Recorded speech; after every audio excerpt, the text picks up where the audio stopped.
There is a moment where time and space intersect eternity.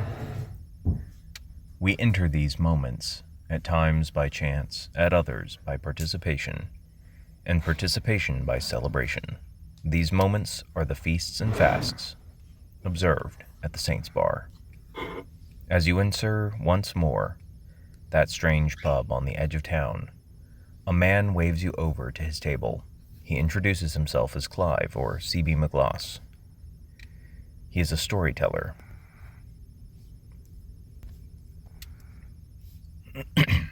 Hello. First, I just want to say thank you to everyone who has subscribed.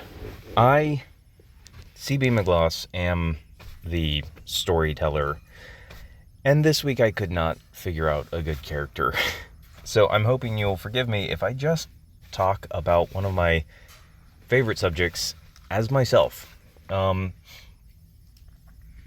I want to discuss the connection between the historical Passover and what we today, in English at any rate, call Easter.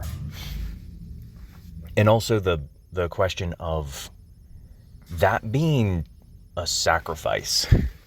I hope everyone's having a great Easter. This is the first Tuesday of Easter. All four Gospels hone in on this as the feast, the holiday. He's celebrating with his disciples the Passover when he institutes the Eucharist, or the Lord's Supper, in that upper room on Holy Thursday. That's an important detail because that gives context to why do we associate the crucifixion of Christ with Passover? The whole point that we're trying to drive at is it was Passover. It is Passover. And so then if we look into, well, what happened at the original Passover? Why would Christians continue to associate these two events?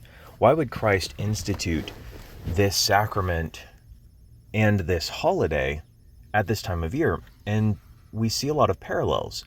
We see the slavery to Pharaoh and the passing over of death, where the ransomed firstborn is saved from death by the slaughter of the lamb, the marking with the blood.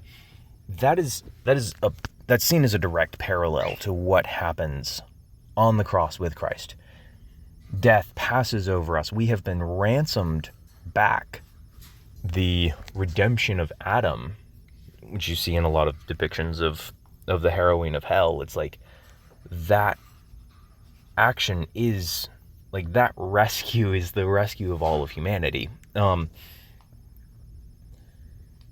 And the Lamb of God who is slain for the sins of the world is Christ. John the Baptist, when he sees Christ for the first time, he goes, "Behold, the Lamb of God who takes away the sins of the world." So, we see Christ as the Lamb of God. The Lamb is slain for the Passover. We see the ransoming of the firstborn. We see the ransoming, in many ways, you can even reason it as it was just the firstborn who was ransomed in Egypt. But the threat of death was against the entirety of the human race. And Christ has ransomed all of us, which means that he has done more than the Passover lamb, because he's the new, he's the Lamb of God. He has ransomed the whole of the human race to himself. And then on top of the fact that he has ransomed the whole of the human race to himself, and those marked with the blood of the Lamb, death will pass over. We also, see this like sin, the slavery to sin, the slavery to the devil, to the ways of the world. We are ransomed from that. The world keeps us in bondage, and the request has been made of let my people go so that they can go to the desert to worship me. And the works of the flesh, the works of evil, there's this desire to hold us in doing that stuff. those works being the things that prevent us from truly worshiping God. And Christ, by his death and resurrection, has passed us from death into life so that we can actually go out and we experience life in many ways as a desert. There's an aspect of this kind of purgative journey that we have to undergo in life that prepares us for that final passing over from this life into the life to come, into the promised land of true eternity with God. But then we kind of come to this interesting point of both sacrifice and also what do you do with the lamb from the Passover? Because I think the parallel that maybe people begin to be uncomfortable with is, but you eat the lamb. Are we supposed to eat Christ? And we go back in time to, chronologically, it appears to be a Passover about a year prior to the Last Supper. Christ gives this big sermon about the fact that unless you eat his flesh and drink his blood, you will have no part in him. And it's very weird. You will have no part in him. When he's asked about this, he doubles down on it. He's like, if you eat the flesh of the Son of Man, if you gnaw on his flesh and slurp up his blood, you will, I will be in you and you will be in me. It's like almost marital language. It is visceral language that he is using, and he is not backing down on this. If it is a metaphor, he is doubling down and tripling down and even quadrupling down on this metaphor, and it is making people uncomfortable. You're like, how on earth could this man give us his flesh to eat? And he's like, I'm God. What would you say if the Son of Man returned to where he came from before? That means when I go back to heaven, basically, and they're like, nope, he said he's gonna feed us himself, and he's also claiming to be God. So we're out. Peace, guys. So we kind of have to, like, that gets us to this point of, well, what exactly is a sacrifice? We see in Corinthians, it explicitly talks about the fact that both pagans and Jews sacrificed and then ate the sacrifice. The participation in the sacrifice was to come to the table and eat what had been sacrificed. So you would do the ceremonial preparation. That's what we see at the Last Supper. The actual killing of the sacrifice, that's what happens at Calvary. And the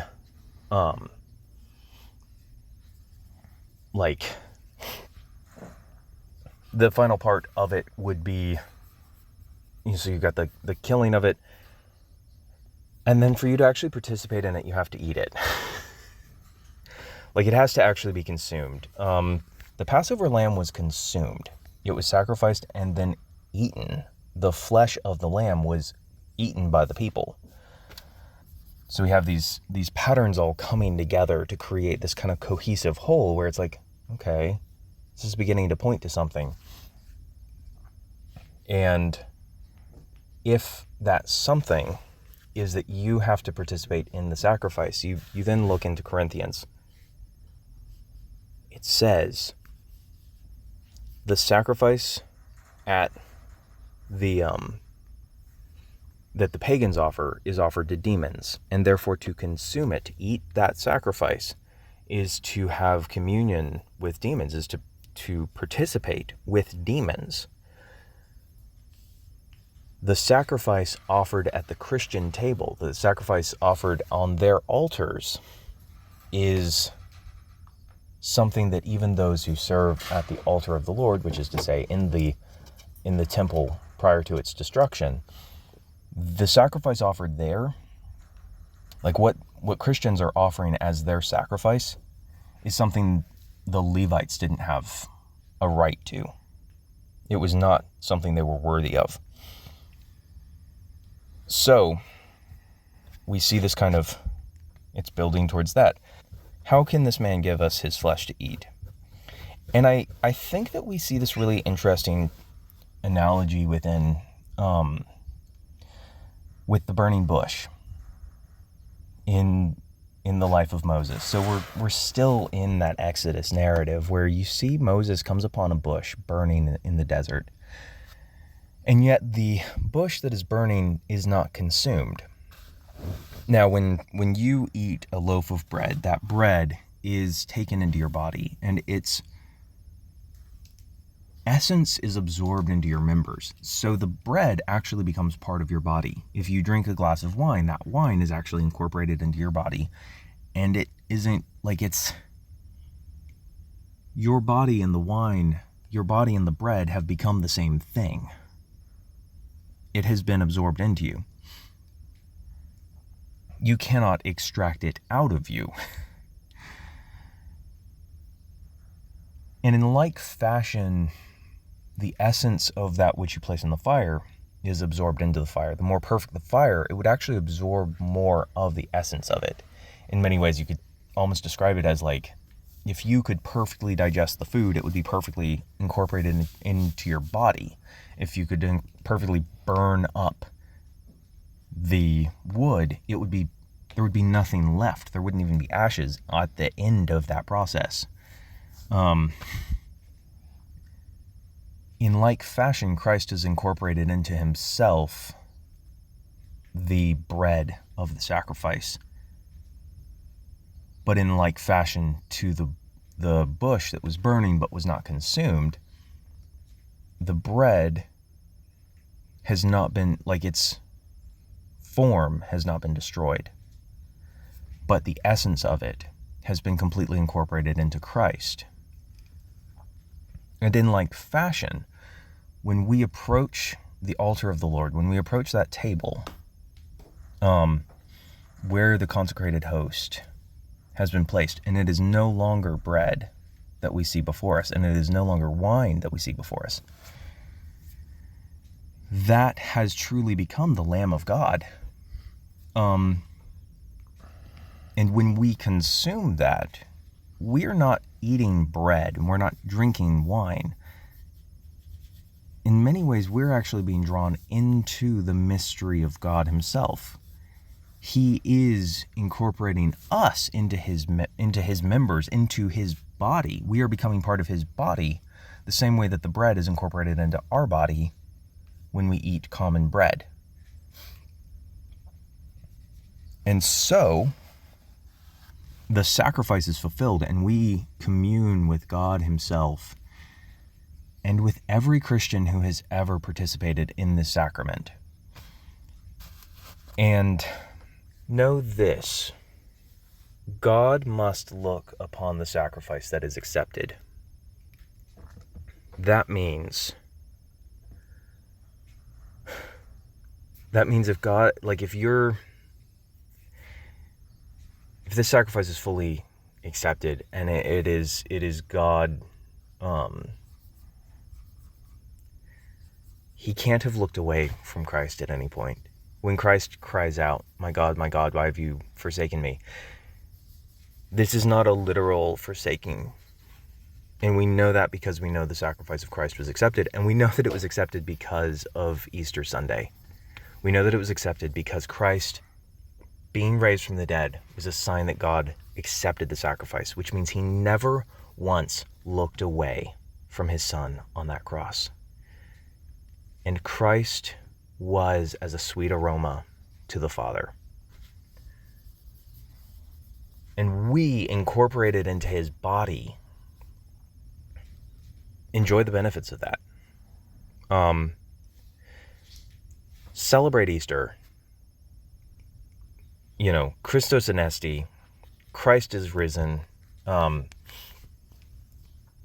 resurrexit Christos. Say it however many ways you want. Say it correctly, preferably. Be better than me. And I'm so glad you're here. You don't have to rush away from the Saints Bar. I know it's still growing. I would appreciate it so much if you liked, comment. Where are you in your faith journey? I want to encourage people. I want to encourage people to love God. I want to encourage people to realize the depth of love that Jesus Christ has for you. And to, it's not, Christianity is not a set of rules. It's not a thing that, like, you do. It's a person that you meet. It's a family that you're integrated into. And it's a life that bubbles up from it. And I'm glad you're here. All right. Happy Easter, everybody.